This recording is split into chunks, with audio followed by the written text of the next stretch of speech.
Joining us now to weigh in on all this ridiculousness, Indiana Congressman Marlin Stutzman. Marlin, nice to see you again. As you can tell, I'm a little PO'd. I like it. Thank you. The president has the right to deport, along with Marco Rubio, our Secretary of State, or pull anybody's visa, or whether it's a green card, a work visa, a student visa, if they are deemed a threat or a troublemaker to our country, and a judge cannot adjudicate from the bench. I'm not a lawyer, but I understand this part of it, because individual federal judges don't go here. They hear individual cases on one person's thing. But when Trump did this 1798 act, that gives him the executive power to throw anybody out from where he has said that country has sent them here, and it's an invasion. Yep. And we know that Venezuela did that under Joe Biden. They opened their prisons and their insane asylums and said, get the hell out of here, go to America. That's an invasion, right?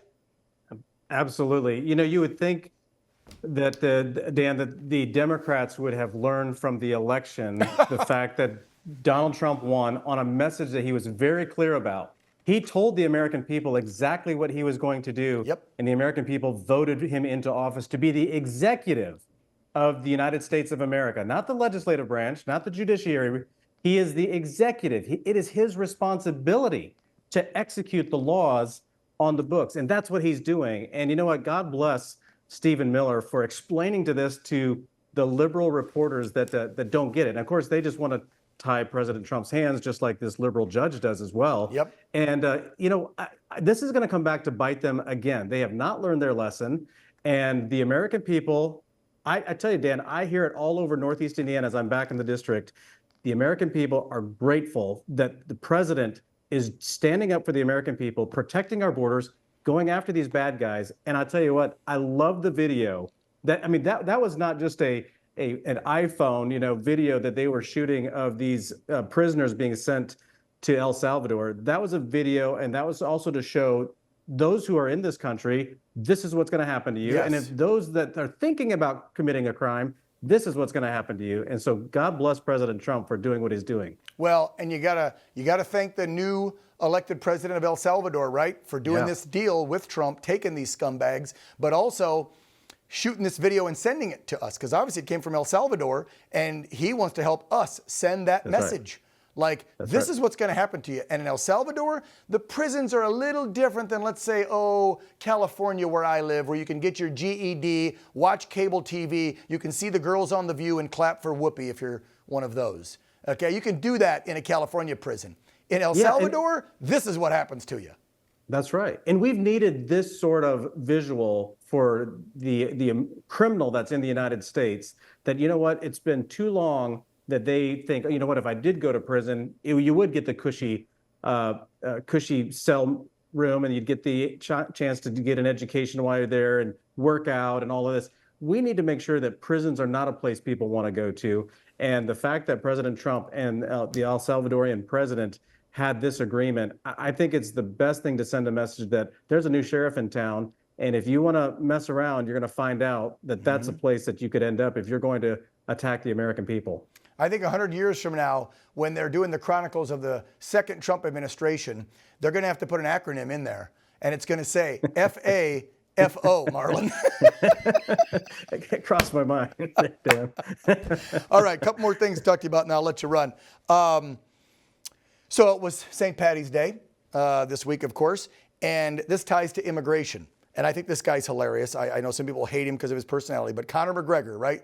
The fighter. Yeah. They had him in the White House for St. Paddy's Day, but he took it upon himself to talk about our immigration problem, because they've had their own problem. As we know, in the EU, every European country has been invaded over the last decade or two because they allowed porous borders. So folks, listen to this warning from Conor McGregor about his homeland and what's happening here with illegal immigration. Our government has long since abandoned the voices of the people of Ireland. And it's high time that America is made aware of what is going on in Ireland. What is going on in Ireland is a travesty. Our government is the government of zero action with zero accountability. You know, our money is being spent on overseas issues that has nothing to do with the Irish people. The illegal immigration racket is running ravage on the country. There are rural towns in Ireland that have been overrun in one swoop, that have become a minority in one swoop. So issues need to be addressed, and the 40 million Irish Americans, as I said, need to hear this, because if not, there will be no place to come home and visit. How about that? I mean, he laid it out there, and a lot of the problems, more than immigration, wasting money overseas on other wars that have nothing to do with Ireland, just wasting money in general. Geez, kind of sounds like our Doge unit is finding out how much money we waste. So it sounds like a lot of governments are very similar around the world, and we the people, whether it's Americans or Irishmen, are getting pissed off, and we're tired of it.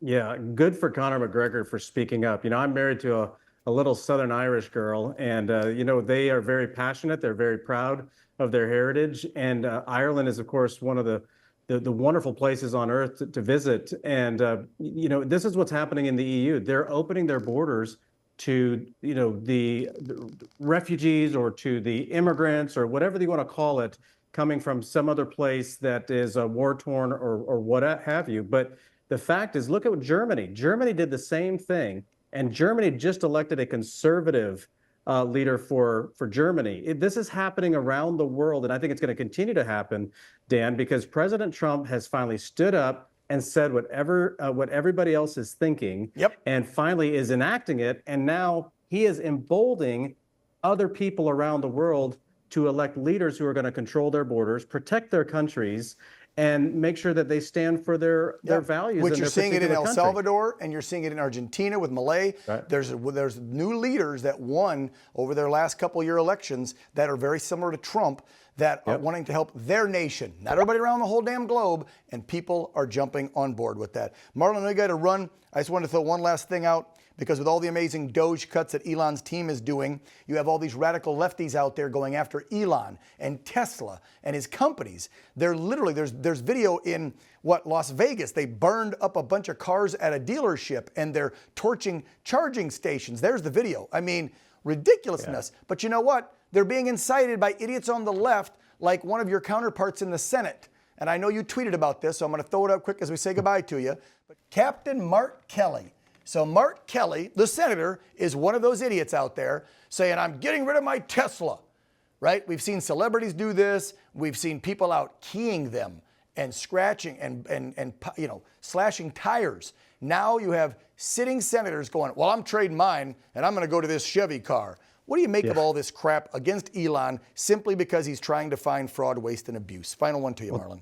Talk about virtue signaling. That's what the left has been doing, you know, and the fact that all of a sudden they don't like what Elon Musk and the Doge team are doing. I also put out another tweet today showing President Obama and Nancy Pelosi, Bernie Sanders, all talking about a very similar concept that the Doge team is doing and going after waste, fraud, and abuse and bloated government. So it's hypocritical on their side, and the American people see right through it. But they do. I would buy his Tesla if he would have sold it to me. I think I'm going to get my wife and my daughter one later this year. Congressman Marlon Stutzman, thank you so much for coming on. Appreciate you. Thanks, Dan. You bet.